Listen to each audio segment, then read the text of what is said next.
any movement on this cause will be a disaster for all of you. There will be none whatsoever. Take my word, my brother.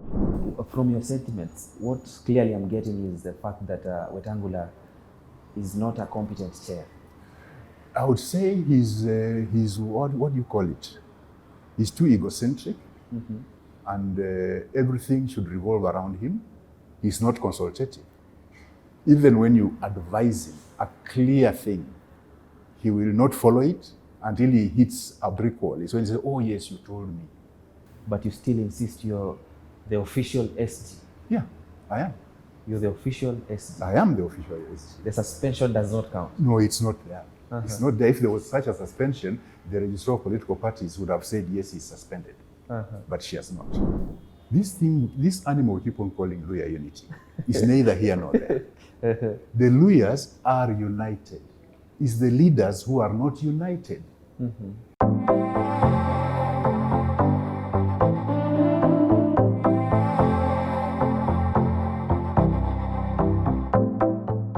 Mheshimiwa, how are you? I'm well, thank you. Good morning. Good morning to you. Welcome to Faces of Kenya. Thank you. And we are humbled to have you. Thanks a lot. How is it for you and the people of Tongaren, especially during these tough times? I'm happy to say that the majority of the people of Tongaren have stayed behind me. They are backing me up and giving me a lot of encouragement to carry on and ensure that we bring back the party to where it was. Exactly. And then on the part of the work in the constituency, they have been very supportive all these years that I've been their MP. Initially as Kimilili constituency, then they divided. When they divided Kimilili, 1/3 stayed as Kimilili, 2/3 came as Tongaren. Exactly. Yeah. Which project do you feel is the highlight of your leadership? There are several. There are several, but definitely at the moment, my biggest highlight would be having lobbied and convinced West Kenya Sugar to come and build a sugar factory in Tongaren constituency, which is nearing completion. One, it's providing employment for our people. Two, it's also increasing farmers' incomes, because now farmers can diversify, can plant a bit of sugarcane, a bit of maize, a bit of something else. And the other highlight is trying to get the dairy industry back, because it had died. And so far, with a few hiccups here and there, I'm seeing milk production has really gone up, and farmers are able to earn something extra. Exactly. Because everybody's proud of earning their own income. And when it's farming, when you diversify, is when you are safe. Exactly. Wow, I'm glad that is what is happening on the ground. Yes. You are a man who holds many titles: a doctor, an army officer, and now a politician. Why the transitions? You do something for a while, then if you feel that you are not adding value, or if you feel that you can do better in another sector, then you move to that sector. I know people find it difficult to transition from one to the other, but for me, it's been I would say it's been my way of life. I've always appreciated change, and I believe that change makes one better. And in the process, I realized that learning something and not sharing it with people, then it becomes useless. Like in my experience as a medical doctor, this thing came up, kangaroo mother care. So me and a nurse from the nursery, the newborn unit at Kenyatta National Hospital, went and trained in Bogota, Colombia for about 6 weeks. And we came back and introduced kangaroo mother care in this country. How did men receive that? No, well, it's okay because it's part of medicine. So you find that most women don't really mind whether it's a man or a woman who is showing them what to do, so long as it's the right thing. So the two of us have actually introduced kangaroo mother care in this country. And I'm happy to see that it has spread the whole country now. In fact, it's a standard care of newborn babies who are premature. Is it the same in your hometown? That is in Tongaren, yes, your constituency? It's also there. It's everywhere. It's in the public health system, kangaroo mother care is one of the standard ways of caring for premature babies. So it's, as I told you earlier, everywhere I've been has shaped me in some way. It's been a learning process. Yes. How did you get into Ford Kenya? I would say when I left the military, that is the time when there was the fight about multi-partyism in the country. I left the military in '93, and that's the time that Ford Kenya had just been registered and they just participated in the 1992 elections and so on and so forth. So after I left the military, the party that I associated with was Ford Kenya. So my association with Ford Kenya has been very long. Then come around 2002 is when I now really got involved because it happened that at that time the late Michael Wamalwa, the children, I started treating his children. I was a pediatrician. So in the process, I got closer to him and started to understand what goes on. So in fact, I was part of the team that was arranging his medical care as he was campaigning in 2002.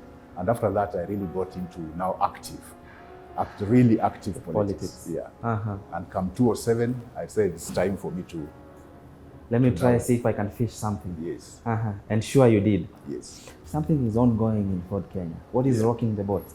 It's not rocking the boat. I think, and this needs to be done in the shortest time possible, we need to relook at the Ford Kenya Constitution and everything, because it makes transition very difficult. It makes transition very difficult, because if you remember, after Jaramogi died, and there was a transition, and Wamalwa Kijana was now the acting chair, and they had to have an NDC to elect the new chair, and there was a rivalry between Wamalwa and Raila, and that was a very rocky time, but eventually Wamalwa prevailed and became the chair. Then after Wamalwa died, then there was a rivalry between Kombo and Mohisa, and they had an NDC which was also very rocky, and eventually Kombo prevailed. Then you remember the transition from Kombo to Wetangula was also not very smooth. It was a very convoluted, very convoluted process, whereby elections were called and then postponed, and Wetangula took advantage of the postponement to go ahead with these elections, and eventually used some legal whatevers to maneuver his way into becoming the head of Ford Kenya. But in the process, if you look at it carefully, in the process, Ford Kenya has been losing quality people. If you look at the galaxy of the people who were in Ford Kenya before, at every transition, quite a good number kept off. And the worst was after Wetangula took over. And now come this time, because during Wetangula's time, we are supposed to have elections every 4 years. But we've not had elections every 4 years. It's only recently that we did a sort of grassroots election, now waiting for NDC. But that's after 8 years. So already breached the constitution of Ford Kenya. So it's been like he's made it in such a way that he was sort of crafting Ford Kenya in such a way that it becomes a personal property outfit, whereby nobody else can rock the boat. From your sentiments, what clearly I'm getting is the fact that Wetangula is not a competent chair. I would say he's what do you call it? He's too egocentric, and everything should revolve around him. He's not consultative. Even when you advise him a clear thing, he will not follow it until he hits a brick wall. It's when he says, "Oh yes, you told me," but he's not consultative. And you can't run a political party that way, because the party is about the people. You were the SD for quite some time. Before he suspended you. Well, that was a reactionary suspension, because when we ousted him, it's now when he purported to expel me, to suspend me, and it was neither here nor there, because we had a special neck with quorum when we dismissed him. In fact, the initial idea was to suspend him, but the NEC members felt no. His way of doing things, the best thing is to dismiss him. And that's what happened. Then the reactionary, he called a purported NEC where he didn't have quorum and said he's suspending me, which can't hold any water. So it does not hold water. I've been SG for a long time, and I can tell you it's been the most trying time for me. And perhaps that's why I got premature gray hair, because my father first grew gray hair when he was 70. My eldest brothers, I've got more gray hair than my eldest brother. Working with him has been very difficult. What you say on the table is not what happens. What is this one moment as the SG you've advised him and told him, let's do this way, and then he goes the other way? So many, countless times. Just give me one instance. Countless times. You know, I'll give you an example which you might be shocked. Last election, ran down to the last election, we had a neck to prepare for nomination process. And he actually planted people within the neck to come up with a resolution that SG should not be anywhere near nominations. I wondered, that's queer, very queer indeed. And he said nothing, you know, and they passed that resolution. Then the next resolution was that the SG should not even sign certificates. So that one we told him it's not possible. In our constitution, unless you change this, you can't do that. So I'll let you do your nominations, and whichever names you bring me, I'll sign the certificates. Because since I will not be participating in the nominations. Have you as the SG tried to take all these issues through the party? Yeah. You bring them up, but he always has a way of, or else the next thing he does, he just keeps away from you. You know, we could go even for 2 months. I call him, he doesn't pick my call. What? Yes. But Senator Wetangula is your childhood friend. No childhood friend. Boyhood, no, that's what he tries to say. I think the first time we met was after our Form 6. That's when we first met. Then we came to university. He was doing law, I was doing medicine. We hardly had much interaction at the university, but he uses it.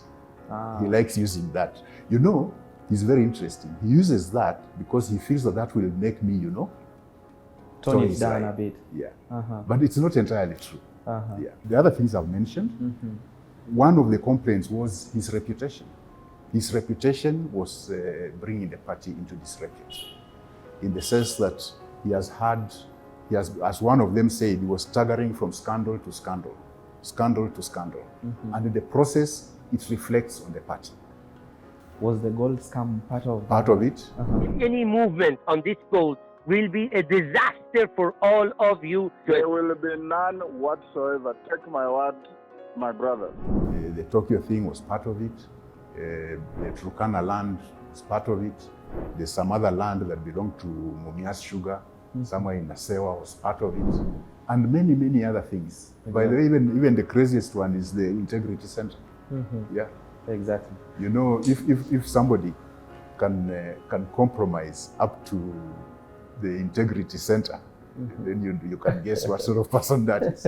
Probably what I believe is that an SG in any party is sort of more of the face of the party, because everything runs mostly around you. And when you see your chair fail, don't you think you're part of his failing? That's what I'm saying, that people might perceive that I'm part of the failing. But indeed, he's the sort of character who you advise this, he does the opposite. Or you advise that let's go this route, he chooses to go another route. And without consultation. Okay, like this issue with Musalia. It was a roadside declaration. It was not a decision of any party organ. He had just been de-whipped from being the minority leader in the Senate. Then out of anger, he decides now, calls up Musalia and says, Ford Kenya and ANC are merging. It was not a decision of any party organ. In fact, when we eventually called a NEC meeting on that, there was fireworks. There was fireworks. People saying, hey, who made this decision? We've not been consulted. You know?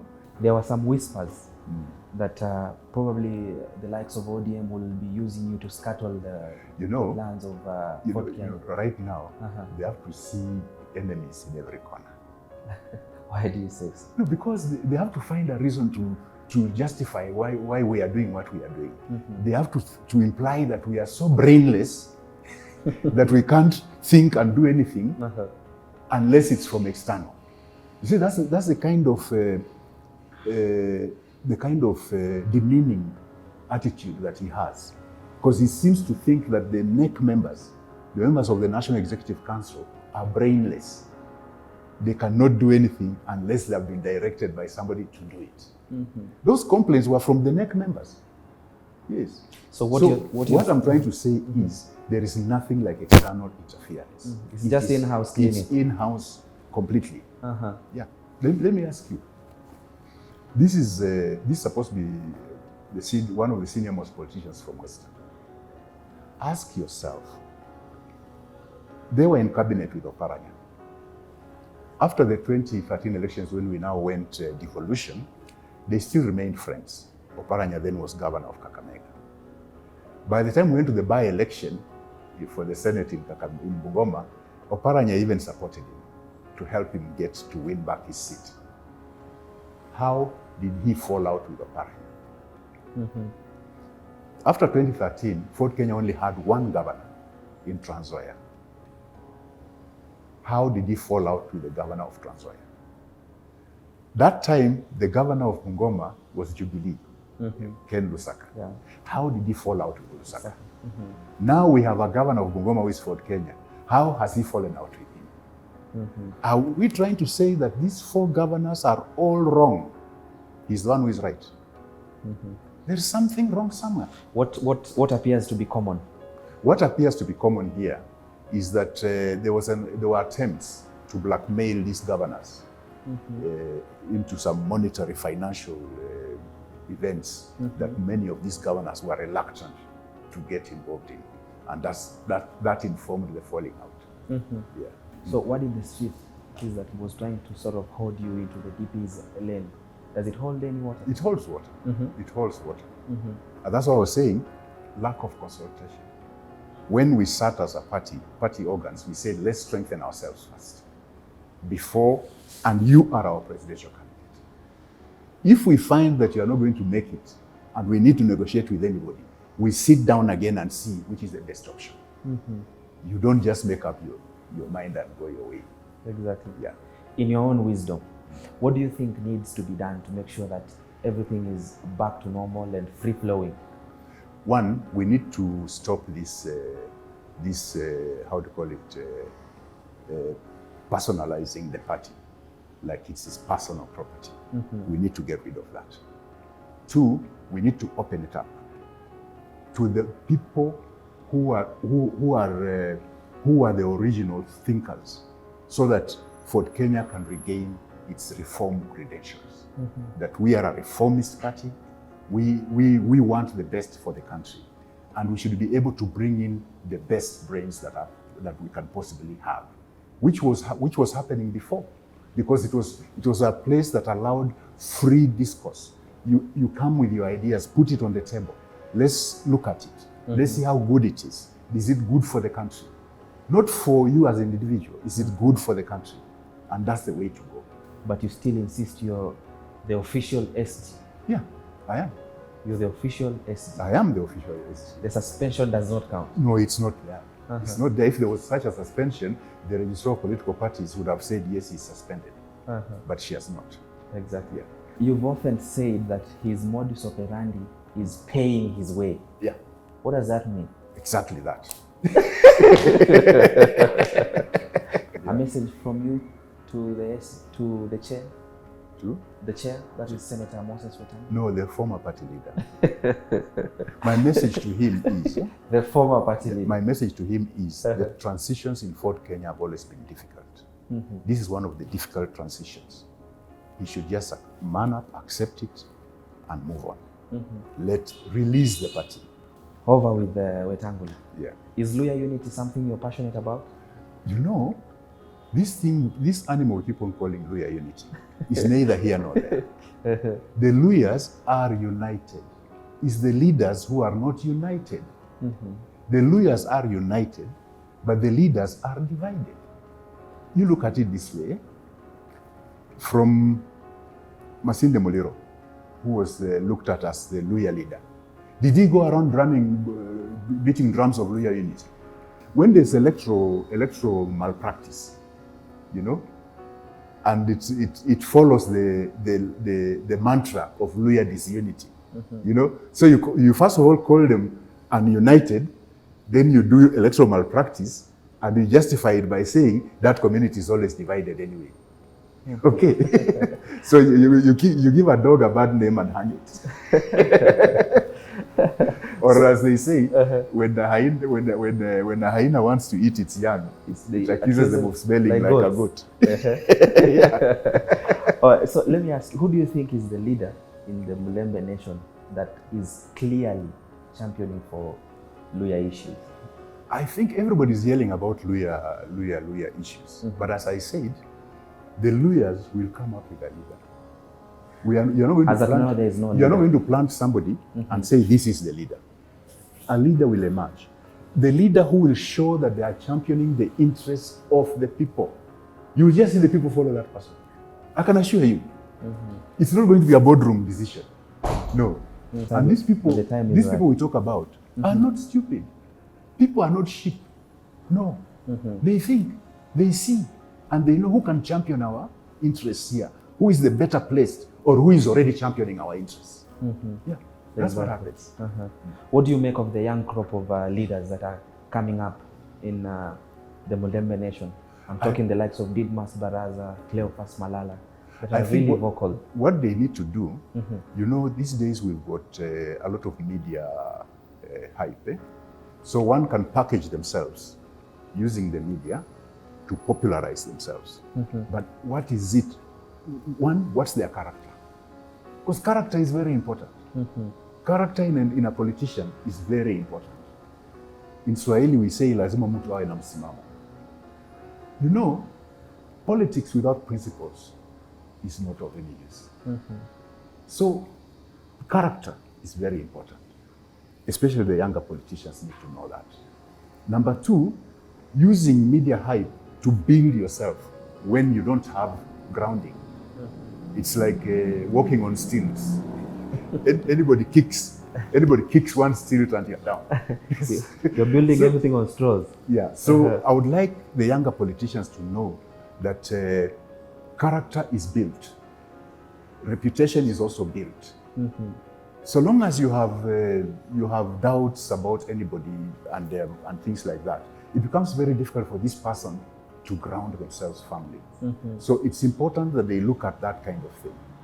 What is the biggest political lesson you've taken so far? My biggest political lesson is that politics is about actually development. You cannot divorce politics from development. And my biggest lesson has been that different leadership styles impact on the people.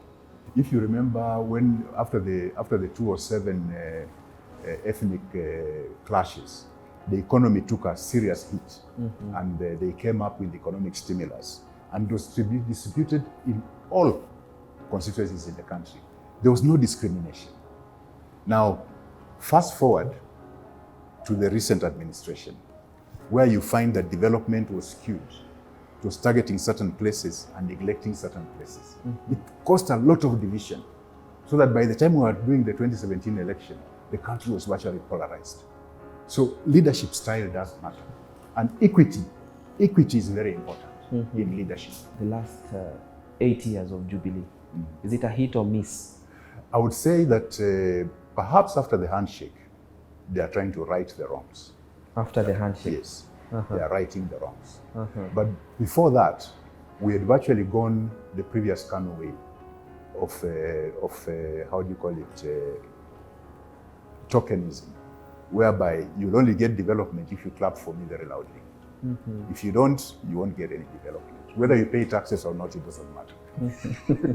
And that can't help us. Exactly. So I think so far, that's why I support the handshake, in the sense that apart from bringing calm and peace, imagine if there was no handshake and there's this COVID pandemic, how would we have handled it as Kenyans? It would have been terrible. As a doctor, finally from me, when you look at the numbers rising on a daily basis, I think for the last 1 month, that is, I'm talking COVID. Yes. Is there a possible total lockdown looming? I'm starting to debate with myself whether lockdown is the right way to go. Because when I look at Tanzania, which didn't have lockdown, and then I look at us, I look at Sweden, which also didn't have lockdown. I think what we need to do is to educate the people more as to what they can do to prevent infection. For now, when you look at lockdown and the economic consequences, I think it's a very, very difficult decision. I don't envy His Excellency the President. The experts should not leave it to the President alone. They should have a think tank thinking these matters through, and then they advise the President. Because this is a very heavy yoke to carry. To leave it to the President alone is unfair. Let the experts also get involved, so that any decision made should be explained to the people why we made this decision, so that the people have a buy-in. Exactly. If it's going to be locked down again, it should be well explained.